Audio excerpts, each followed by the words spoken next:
Time लगता है उस टाइम को ही हम क्या कहेंगे, इसका टाइम पीरियड कहेंगे। That is the time taken by an object in completing once revolution is known its time period. Time period is represented by capital T and its SI unit is second. Time is measured in second and its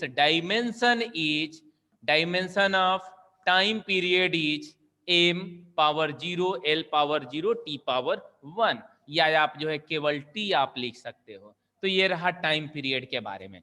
next point आप समझोगे frequency. यही ना आप कह रहे हो frequency क्या है।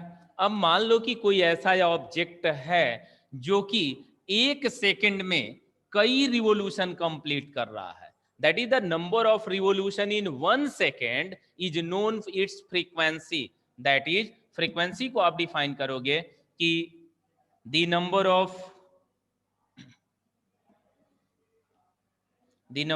रिवॉल्यूशन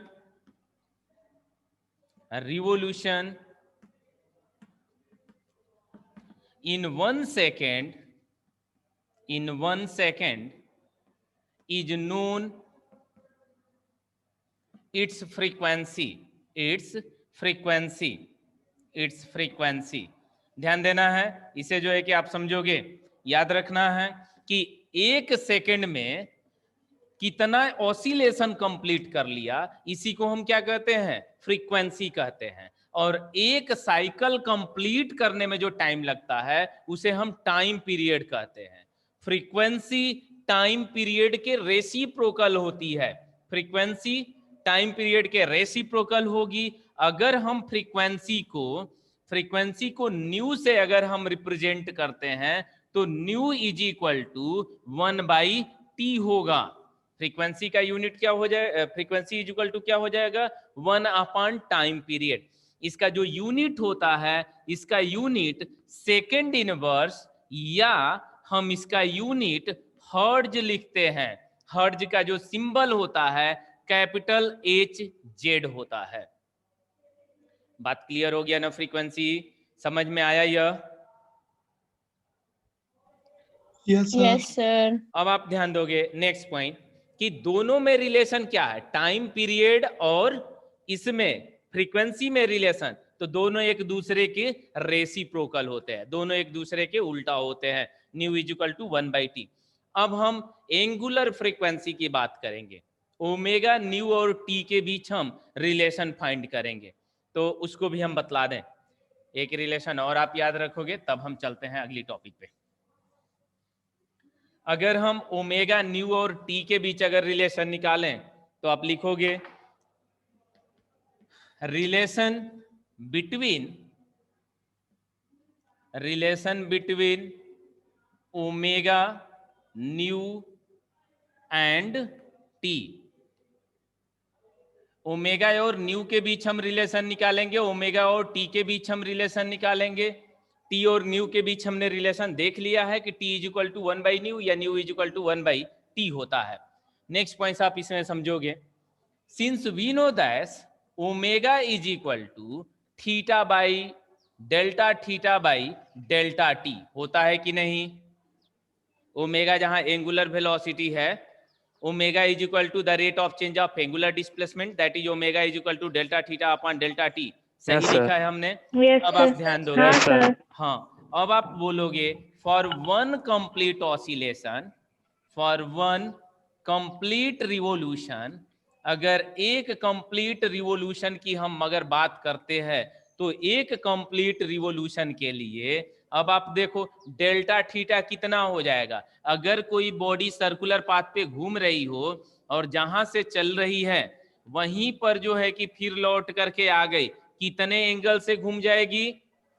आप कल बतला रहे थे कि अगर ए से यहां पर आती है तो 90 डिग्री का एंगल बना, यहाँ पर आएगा तो 180 का, तो यहाँ पर आते आते 360 का एंगल हो जाएगा। तो डेल्टा थीटा की जगह पे हम क्या लिखें, 360 डिग्री, या उसी को 2π लिख सकते हैं ना? 2π। Yes sir. और देखो ये जो टाइम लगेगा एक रिवॉल्यूशन कंप्लीट करने में, उस टाइम को हम इसका क्या कहेंगे, टाइम पीरियड कहेंगे। और टी हो जाएगा डेल्टा टी, क्या हो जाएगा, कैपिटल टी हो जाएगा। Capital T. और देखोगे 1/t इज इक्वल टू क्या होता है, न्यू होता है, that is omega is equal to 2 pi nu भी लिखा जा सकता है।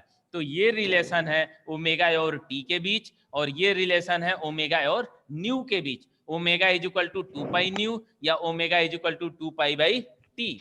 ओमेगा का यूनिट क्या क्या लिखोगे आप, रेडियन पर सेकेंड। इसे जो है कि रेडियन पर सेकेंड लिखा जाएगा। तो या फ्रीक्वेंसी का यूनिट जो है कि आप सेकेंड इनवर्स लिख सकते हो या फिर हर्ट्ज लिख सकते हो। और अगर कहीं यूनिट ऐसे लिखता है, आरपीएस लिखता है, तो आरपीएस मतलब revolution per second, revolution per second, ये भी आप फ्रीक्वेंसी का यूनिट लिख सकते हो, रिवोल्यूशन पर सेकेंड। अगर कहीं किसी न्यूमेरिकल में आरपीएम लिख दिया है तो इसका मीनिंग है revolution per minute, revolution per minute जो है कि इसका मीनिंग होगा। लेकिन अक्सर जब ये लिखेगा ना तो आपको पूरा ही लिखेगा या लिख करके एक बार बतलाया होगा तभी आरपीएम यूज करेगा। ठीक है, जैसे भी लिखे आप समझ Yes, जाओगे। sir. अब हम चलते हैं नेक्स्ट टॉपिक पर। इसे इरेज कर देना। Yes, sir. Yes, sir. तो इसे इरेज करते हैं।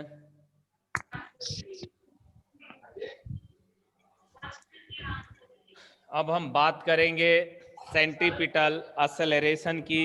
तो सेंट्रीपिटल सर लेफ्ट एक्सेलरेशन, में क्या लिखते हैं सर, थोड़ा कैमरा करिए लेफ्ट साइड में। हाँ हाँ बेटा उधर कर रहा हूं मैं, लेकिन थोड़ा सा वेट करो। अब दिखाई देगा। इधर हमें नहीं अभी बतलाना था इसलिए उधर किया था।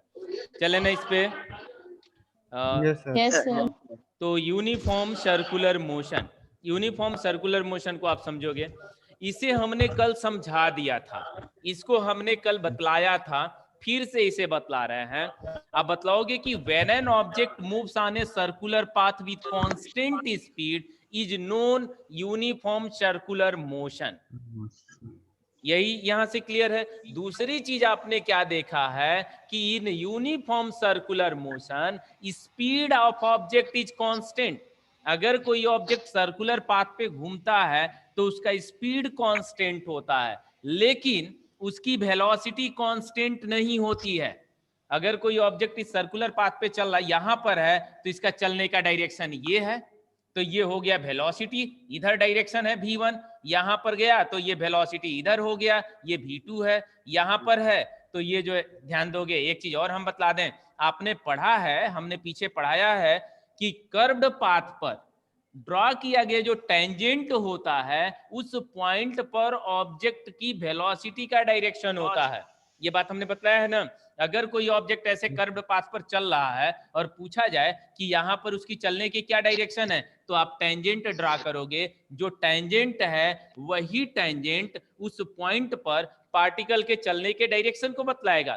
तो अगर सर्कुलर पाथ में कोई ऑब्जेक्ट ऐसे मूव कर रहा है, इस तरीके से मूव कर रहा, तो जहां कहीं भी आप वेलोसिटी का डायरेक्शन निकालना चाहते हो वहां पर आप टेंजेंट ड्रा कर दो, और जो टेंजेंट होगा वही उस पॉइंट पे ऑब्जेक्ट की चलने की वेलोसिटी के डायरेक्शन को रिप्रेजेंट करेगा।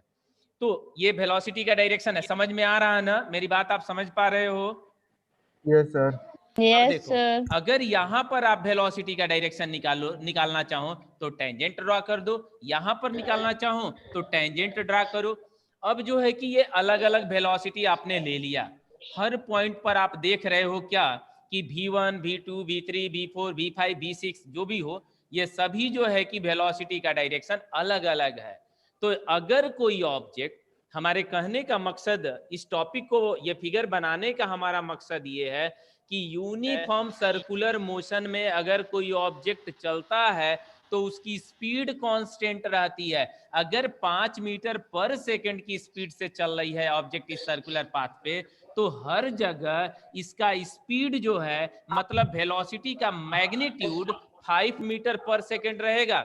लेकिन हर पॉइंट पे उसका डायरेक्शन क्या होता जा रहा है, चेंज होता जा रहा है। और वेलोसिटी दो फैक्टर पे डिपेंड करती है, मैग्नीट्यूड और डायरेक्शन पर। और चूंकि डायरेक्शन बदल रहा है हर पॉइंट पर, इस वजह से वेलोसिटी चेंज होगी। और वेलोसिटी जब चेंज होने लगती है तो ये जो है एक एक्सेलरेशन प्रोड्यूस करता है। बात समझ में आया ना?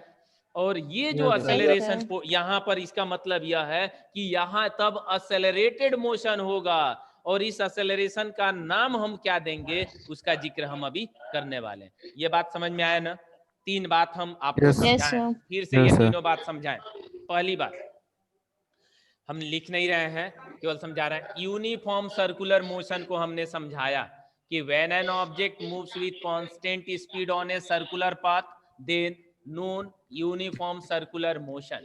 इन uniform circular motion speed of moving object is constant, it mean that magnitude of velocity is constant. तीसरी बात हमने क्या बताया कि when object moves on circular path then direction of velocity is changes continuously. Due to this, velocity of object that moves on circular path changes continuously. इसका मतलब यह कैसा मोशन करता है? एक्सेलरेटेड मोशन करता है। Accelerated. बात समझ में आया ना?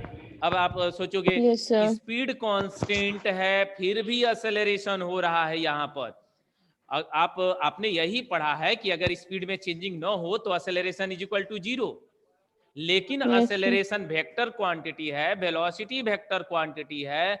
वेलोसिटी दोनों फैक्टर पर डिपेंड करता है, मैग्नीट्यूड और डायरेक्शन पे। भले मैग्नीट्यूड यहाँ नहीं चेंज हो रहा है लेकिन कंटिन्यूअसली डायरेक्शन चेंज हो रहा है, और इस डायरेक्शन के चेंज होने के कारण वेलोसिटी चेंज हो रहा है, और वेलोसिटी चेंज होगा तो ये कैसा मोशन हो जाएगा?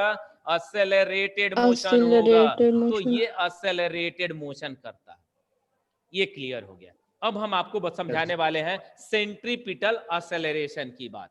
तो इसे इरेज कर दें, ये इरेज कर दे रहे हैं। Yes, sir. और सेंट्रीपिटल एक्सेलरेशन चाहे इसी तरह से आप समझते हैं सेंट्रीपिटल एक्सेलरेशन को, ध्यान दोगे तो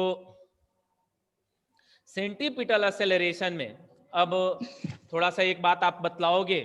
हमने जो है कि कई फिगर एनसीईआरटी का बतलाया था, आप लोग उसमें बोर भी हुए होंगे उस टॉपिक में, लेकिन फिर भी हमने उसे जो है कि बतलाया है।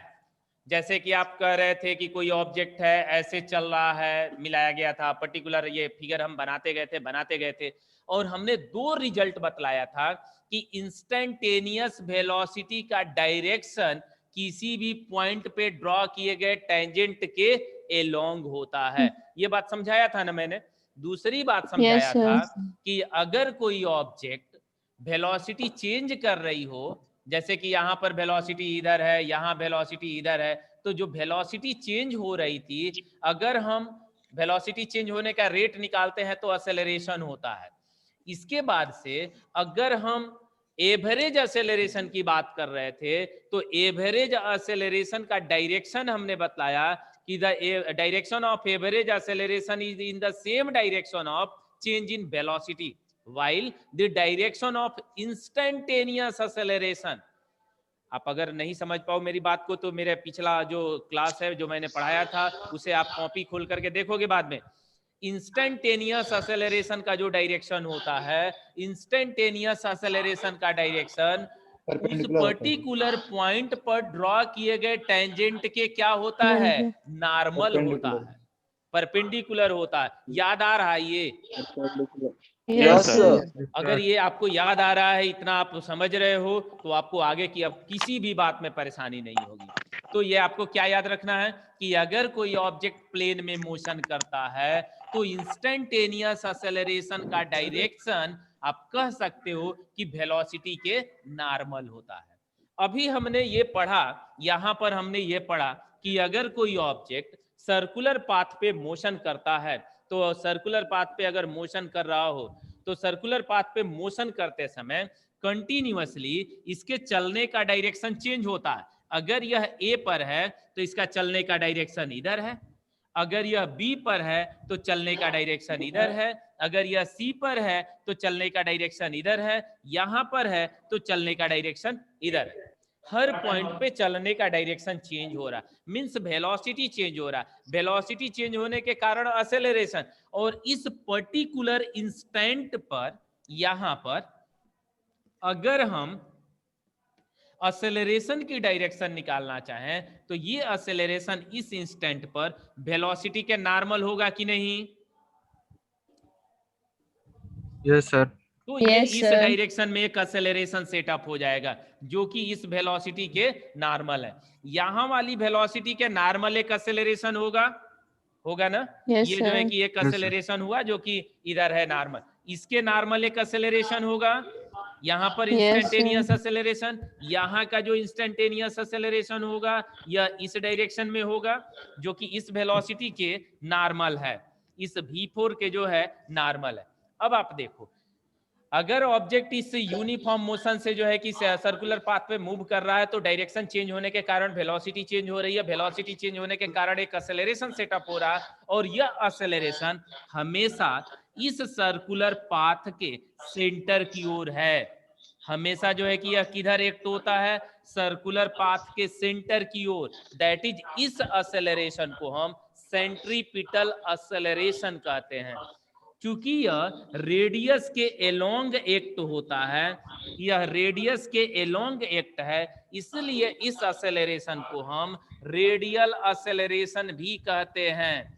हमेशा यह एक्सेलरेशन सेंटर की तरफ सीक करता है, इसलिए हम सेंटर सीकिंग एक्सेलरेशन भी कहते हैं। इसे हम सेंटर सीकिंग एक्सेलरेशन भी कहते हैं, सेंटर सीकिंग एक्सेलरेशन भी कहा जाता है।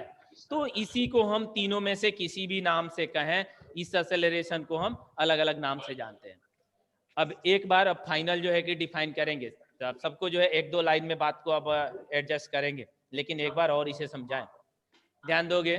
अगर कोई ऑब्जेक्ट सर्कुलर पाथ पर कांस्टेंट स्पीड से चलता है तो उसका चलने का डायरेक्शन बार बार चेंज होता है, जिसके कारण वेलोसिटी चेंज होती है, और वेलोसिटी चेंज होने के कारण एक एक्सेलरेशन सेटअप हो जाता है, और यह एक्सेलरेशन हमेशा सर्कुलर पाथ के सेंटर के टुवार्ड्स एक्ट होता है। इसी वजह से इस एक्सेलरेशन को सेंट्रीपिटल एक्सेलरेशन, या यह रेडियस के एलोंग से, रेडियस से होते हुए सेंटर की ओर काम करता है, इसलिए इस एक्सेलरेशन को रेडियस एक्सेलरेशन, या हमेशा यह एक्सेलरेशन सेंटर के टुवार्ड्स सीक करता है, इसलिए सेंटर सीकिंग एक्सेलरेशन भी कहते हैं। इसी एक्सेलरेशन को रेडियल एक्सेलरेशन, सेंट्रीपिटल एक्सेलरेशन और सेंटर सीकिंग एक्सेलरेशन भी कहा जाता है। अब आप इसे डिफाइन कैसे करोगे, हम इसे समझा रहे हैं। तो डेफिनेशन हम बतला रहे हैं, न हो तो एक बार लिखते भी जाएंगे। तो ये समझ में आ गया कि नहीं, कंसेप्ट समझ में आ गया कि नहीं, ये सेंट्रीपिटल एक्सेलरेशन का? Yes. Yes, sir. Yes, sir. I अब आप am. ध्यान दोगे, Yes, इसको sir. मैं थोड़ा सा लिख एक बार रहा और हूं। बताइए सर, हाँ, एक बार और बता दीजिए। एक बार इसका और हम लिखते acceleration जा का- रहे हैं, लिखते जा रहे हैं, फिर उसी में जो है कि हम बतला दे रहे हैं। आप देखोगे, क्या आप बतलाओगे कि when an object moves on a circular path, moves on a circular path, then direction of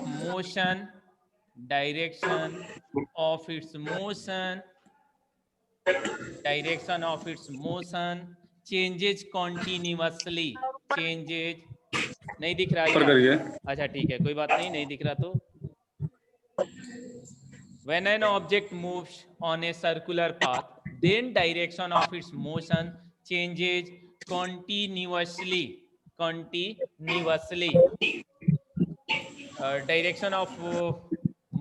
Direction of its motion changes continuously. Due to this,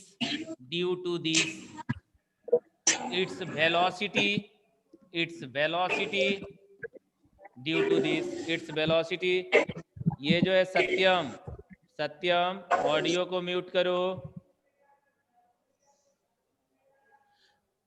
तो देखते हैं क्या लिखा हमने। When an object moves on a circular path, then direction of its motion changes continuously.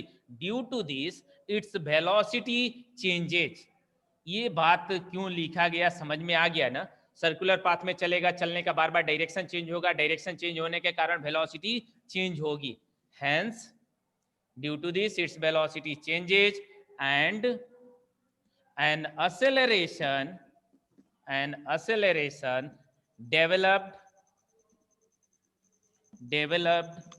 that always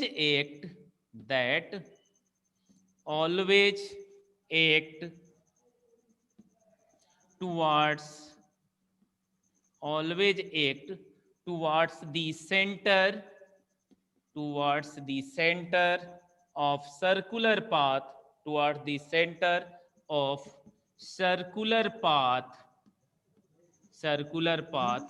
along the radius, hence it is known centripetal acceleration, short में हमने लिख दिया, जगह नहीं है इसलिए सीपीए लिख दे रहे हैं। सीपीए मतलब centripetal acceleration. It is known centripetal acceleration और रेडियल एक्सेलरेशन और सेंटर सीकिंग एक्सेलरेशन।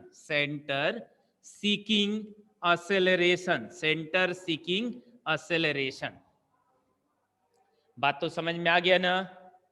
डेफिनेशन समझ में आया? Yes sir. मुझे Yes, sir. बड़ा हो गया है, कई लाइन हो गए हैं, लेकिन एकदम रटना नहीं है। ये नहीं कि मेरा एक एक वर्ड आप रटोगे, समझ लिए हो आप, जैसे समझ में आ गया है तो आप लिख सकते हो, आपको कोई परेशानी नहीं होगी। एक बार बस फाइनली आप एक बार और सुनोगे कि when an object moves on a circular path, then direction of its motion changes continuously, due to this its velocity changes and an acceleration develops that always act toward the center of circular path along the radius. Hence this acceleration is known centripetal acceleration or radial acceleration, this acceleration always seeking the center, hence it is also known center seeking acceleration. Clear हो गया ना? अब हम एक चीज और बतलाएंगे इसमें। अब कैमरा हम थोड़ा सा ऊपर करेंगे, आप स्क्रीनशॉट ले लिए होंगे, और अब थोड़ा सा कैमरा ऊपर करते हैं, करें ना ऊपर। अब आप ध्यान दोगे, एक क्वेश्चन पूछता है इसमें कि क्या हमेशा, ध्यान देना है, हमेशा सेंट्रीपिटल एक्सेलरेशन सर्कुलर पाथ के सेंटर की ओर एक्ट होता है। मतलब कि अगर ये पूछे हम कि क्या सेंट्रीपिटल एक्सेलरेशन का डायरेक्शन चेंज नहीं होता है, तो आपका आंसर क्या होगा? मेरा क्वेश्चन एक बार और सुनो, इसके बाद से आप लोग आंसर देना। हमने यह देखा, पूरी चीजें पढ़ने के बाद हमने देखा कि हमेशा सेंट्रीपिटल एक्सेलरेशन सर्कुलर पाथ के सेंटर के टुवर्ड्स एक्ट होता है। Centripetal acceleration always act toward the centre of circular path. इसका मतलब यदि हम ये पूछते हैं कि सेंट्रीपिटल एक्सेलरेशन का डायरेक्शन फिक्स होता है, एक ही डायरेक्शन में हमेशा काम करता है, तो क्या ये मेरी बात सही है? Yes, sir. अगर हम कहें कि ये कांस्टेंट वेक्टर है, सेंट्रीपिटल एक्सेलरेशन एक कांस्टेंट वेक्टर है जिसका डायरेक्शन नहीं चेंज होता है, तो क्या मेरी ये बात सही है? No sir. No sir. Yes sir. No sir, yes sir. मतलब कि आप लोग मिली जुली बात कर रहे हो, दो ही आंसर देना ही है, या तो यस या तो नो। ऑब्जेक्ट मूव होगा तो उसका चेंज भी होगा, डायरेक्शन बदलेगा। डायरेक्शन बदलेगा। देखो मेरी बात सुन लो पहले थोड़ा सा, ये सही। हमेशा आप देख रहे हो कि सेंट्रीपिटल जो एक्सेलरेशन है वो किधर काम कर रहा है? सर्कुलर पाथ के सेंटर की ओर काम कर रहा है। तो जब हमेशा सर्कुलर पाथ के सेंटर की ओर काम कर रहा है, तो हमारे बोलने से आपको लग रहा है कि सेंट्रीपिटल एक्सेलरेशन जब भी एक्ट होगा सर्कुलर पाथ के सेंटर के टुवर्ड्स एक्ट होगा। Yes, sir. अगर हम ये पूछते हैं फिर नेक्स्ट पॉइंट कि हमेशा सेंट्रीपिटल एक्सेलरेशन सर्कुलर पाथ के सेंटर की ओर काम करेगा, इसका डायरेक्शन फिक्स रहेगा, तो क्या ये बात सही है? नो। देखो लगने के तो लग रहा है कि सही हम बोल रहे हैं, लेकिन सही नहीं बोल रहे हैं। इसका डायरेक्शन फिक्स नहीं होता है, इसका डायरेक्शन कंटिन्यूअसली चेंज होता है। यहाँ पर ये डायरेक्शन है, अब दूसरी तरीके से यहाँ पर ये डायरेक्शन होगा, यहाँ पर ये डायरेक्शन होगा, यहाँ पर ये डायरेक्शन होगा, क्या सभी डायरेक्शन सेम है? तो आंसर है नहीं। No sir. सभी भले सेंटर की ओर देख एक्ट है, सभी सेंटर की तरफ भले एक्ट है, लेकिन सबका डायरेक्शन क्या हो रहा है? चेंज हो रहा है। इसलिए सेंटीपिटल एक्सेलरेशन जो है वेरिएबल वेक्टर है, कांस्टेंट वेक्टर नहीं है। इसका डायरेक्शन हमेशा क्या होता है? चेंज होता है, और इस तरीके से चेंज होता है कि हमेशा यह सर्कुलर पाथ के सेंटर की ओर ही बना रहेगा। आगे समझ में नहीं ये बात? Yes, sir. अब हम बात करेंगे कि सेंटीपिटल एक्सेलरेशन का फार्मूला क्या होता है और कैसे इस फार्मूले को हम डिराइव करते हैं। तो हमारा जो अगला टॉपिक है expression for centripetal acceleration, erase कर देना। Yes, sir. Yes sir. Sir इसको कैसे करेंगे कि सेंटीपिटल एक्सेलरेशन का डायरेक्शन जो होता है सेंटर की तरफ होता है? अभिषेक बोल रहे हो? Yes sir. तो सेंटीपिटल एक्सेलरेशन का अब बेटा जो है कि तुम पिछले क्लास का जो है कि मेरा नोट्स देखना कि हम डायरेक्शन की बात किए थे, direction of average velocity, direction of instantaneous velocity, और इसके बाद से हमने बात किया था direction of average acceleration, direction of instantaneous acceleration. तो वहां पर हमने बतलाया था, बातों को समझाते चला था वहां पे अच्छे से, और बतलाया था कि किसी भी पॉइंट पर अगर कोई बॉडी कर्व्ड पाथ पे मूव कर रही है तो किसी भी पॉइंट पर ऑब्जेक्ट का चलने का इंस्टेंट डायरेक्शन जो होता है उस पॉइंट पे ड्रॉ किया गया टेंजेंट होता है, ये वेलोसिटी के डायरेक्शन को बतलाएगा। लेकिन अगर हम इंस्टेंटेनियस एक्सेलरेशन की बात करते हैं तो ये एक्सेलरेशन वेलोसिटी के नॉर्मल होता है। तो जब ये हमेशा वेलोसिटी के नॉर्मल है तो हमेशा नॉर्मल जो है कि ये सर्कुलर पाथ पर ड्रॉ किया गया नॉर्मल कहां से आता हुआ अपीयर होगा? अगर सेंटर से ही आएगा या सेंटर से जाएगा तभी ये नॉर्मल हो सकता है। यहाँ पर बात समझ में आई है? तो ये पिछले टॉपिक को थोड़ा सा एक बार देख करके इसे आप देखोगे समझ में अच्छे से आ जाएगा। तो हम चलते सर हैं ये को टर्मिनस वेक्टर है ना? हाँ, सभी वेक्टर्स सर यहाँ पर इसको- देख रहे हो तो क्या सब एक ही पॉइंट पर आकर के मिल रहे हैं ना? तो आप थोड़ा सा फिर देख लोगे इसे कौन सा वेक्टर कहेंगे। चले थोड़ा सा मिटाएं और इसके एक्सप्रेशन को बतलाएं।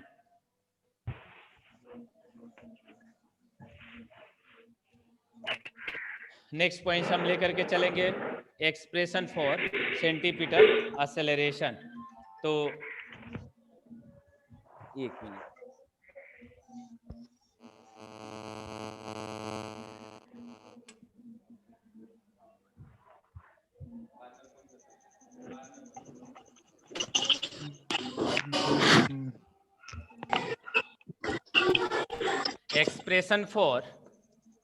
expression for centripetal acceleration, expression for centripetal acceleration। Sir ये जो एक्सप्रेशन फॉर सेंटीपिटल एक्सेलरेशन पढ़ा रहे हैं इसका नोट्स भेज दीजिएगा क्योंकि मेरा बैटरी खत्म होने वाला है। अच्छा ठीक है, नोट्स भेज दूंगा नोट्स, इसका पूरा जो टॉपिक आज मैंने पढ़ाया है सबका नोट्स भेज दूंगा। तो ध्यान दोगे expression for centripetal acceleration. Suppose that ये जो है कि हम कोई ऑब्जेक्ट लेकर के चल रहे हैं और ये सर्कुलर पाथ पे घूम रहा है। अब यहाँ पे तो दो तीन बातें हमें समझ के ही चलना होगा यहाँ पे, ठीक है। यहाँ पर जो है कि पॉइंट ए है, ये पॉइंट ए है, यहाँ पर अगर ऑब्जेक्ट है तो यहाँ पर इसकी चलने की वेलोसिटी क्या हो गई? ये चलने की वेलोसिटी v1 है, ये डायरेक्शन रहा। अगर यही ऑब्जेक्ट ए से मूव करते हुए कहां पर आ गया? बी पर अगर चला आता है तो अब इसका चलने का डायरेक्शन क्या हो जाएगा? ये हो जाएगा, और ये वेलोसिटी वेक्टर v2 हो जाएगा। तो यहां से यहां तक जाने में ये जो रेडियल वेक्टर जो डिस्प्लेस्ड हुआ है यह एंगल कितना है? डेल्टा थीटा है। और इसकी जो रेडियस है सर्कुलर पाथ की, ये सर्कुलर पाथ की रेडियस हम r कंसीडर कर ले रहे हैं, ये सेंटर O है।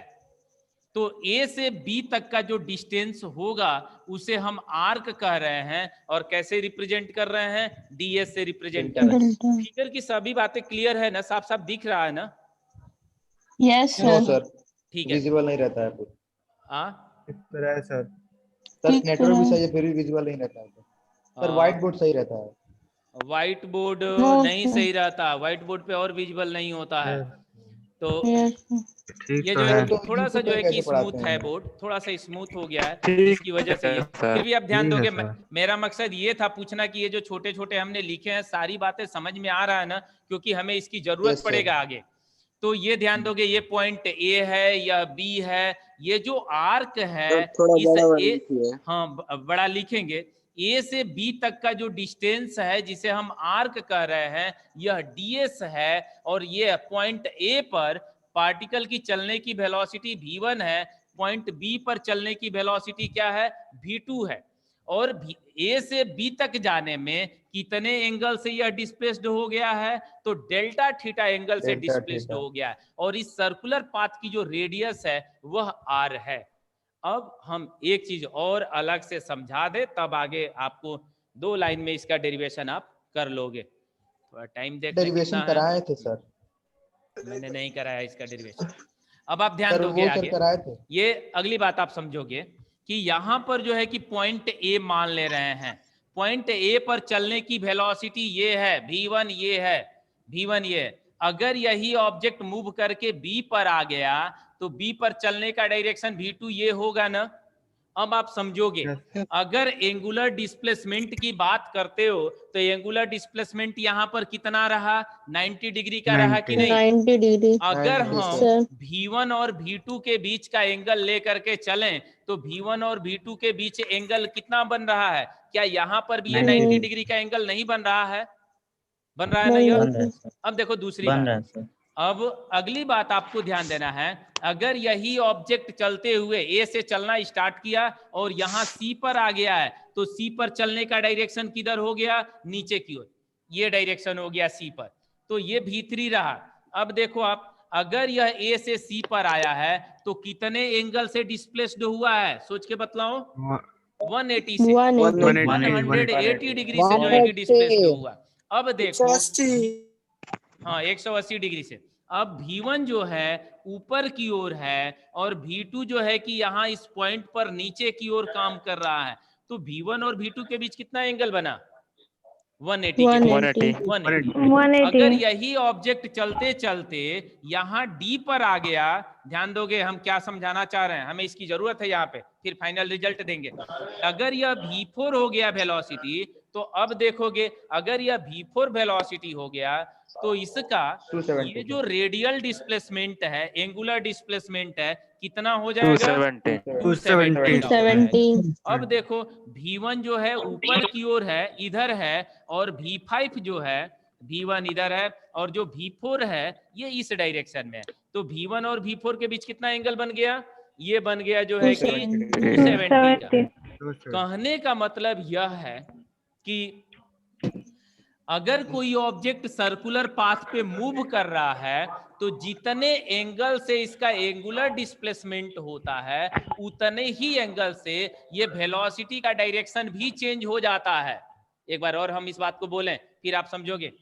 कोई अगर ऑब्जेक्ट सर्कुलर पाथ पे मूव कर रहा हो तो जितने एंगल से इसका एंगुलर डिस्प्लेसमेंट होता है उतने ही एंगल से इसकी वेलोसिटी का डायरेक्शन भी क्या हो जाता है, चेंज हो जाता है। अगर 90 डिग्री का एंगुलर डिस्प्लेसमेंट है तो वेलोसिटी का डायरेक्शन भी कितने एंगल से चेंज हो गया, 90 डिग्री से। और अगर 180 का एंगुलर डिस्प्लेसमेंट हुआ तो इसकी वेलोसिटी भी 180 डिग्री से चेंज हो गई। अगर वेलोसिटी अगर 270 का डिस्प्लेसमेंट हुआ तो वेलोसिटी भी 270 से चेंज हो गई। मतलब कि जितना एंगल से एंगुलर डिस्प्लेसमेंट होगा उतने ही एंगल से वेलोसिटी का डायरेक्शन भी चेंज होगा। ये बात समझ में आया कि नहीं, एक ये रिजल्ट समझ में आ गया ना। अगर आप ये समझ गए तो आगे हमें असुविधा नहीं होगा। अब देखो यहाँ से, अब ये बातें हम भूल जा रहे हैं, केवल रिजल्ट याद रखेंगे। इधर देखो, अब एंगुलर डिस्प्लेसमेंट फ्रॉम फिगर आप क्या लिखोगे, from figure angular displacement delta theta is equal to angle is equal to arc upon radius होता है फार्मूला।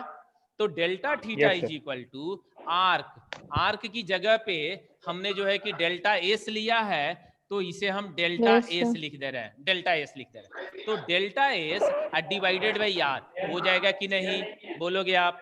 Yes, yes, sir. अब आप देखो Yes, sir. दूसरी चीज, दूसरा काम हमें करना है कि हम क्या कर रहे हैं, एक पॉइंट ले ले रहे हैं। ये पॉइंट हमने ले लिया, इस पॉइंट से V1 जिस डायरेक्शन में है वही हम ड्रॉ कर दे रहे हैं। ये किसको बतलाएगा, वेक्टर V1 को। और इसी पॉइंट से, इसी पॉइंट O से हम क्या कर रहे हैं, वेक्टर V2 को ड्रॉ कर दे रहे हैं। और वेक्टर V2 इस डायरेक्शन में है ना, समझ में आ गया यह? तो ये जो है कि वेक्टर V2 रहा। और अगर वेक्टर V2 रहा, अगर हम V2 माइनस V1 निकालें तो चेंज इन वेलोसिटी मालूम हो जाएगा। Change in velocity means final velocity minus initial velocity. तो एक रूल आपने ये भी देखा है कि अगर V2 माइनस V1 निकालना हो तो दोनों को एक ही पॉइंट से ड्रॉ करेंगे, और पहले वेक्टर से दूसरे वेक्टर को अगर हम मिला दें तो ये V2 माइनस V1 हो जाएगा। मतलब यह डेल्टा V को रिप्रेजेंट करेगा, जो कि vector V2 minus vector V1 के इक्वल होगा। पहले बोलो ये बात समझ में आ गया? Yes, sir. Yes, sir. Yes, sir. अगर ये बात आप समझ गए तो दूसरी बात आप देखोगे, जितने एंगल से एंगुलर डिस्प्लेसमेंट हुआ उतने ही एंगल से वेलोसिटी का डायरेक्शन भी चेंज होगा ना। Yes, sir. तो ये एंगल कितना बनेगा यहाँ पर, बोलो?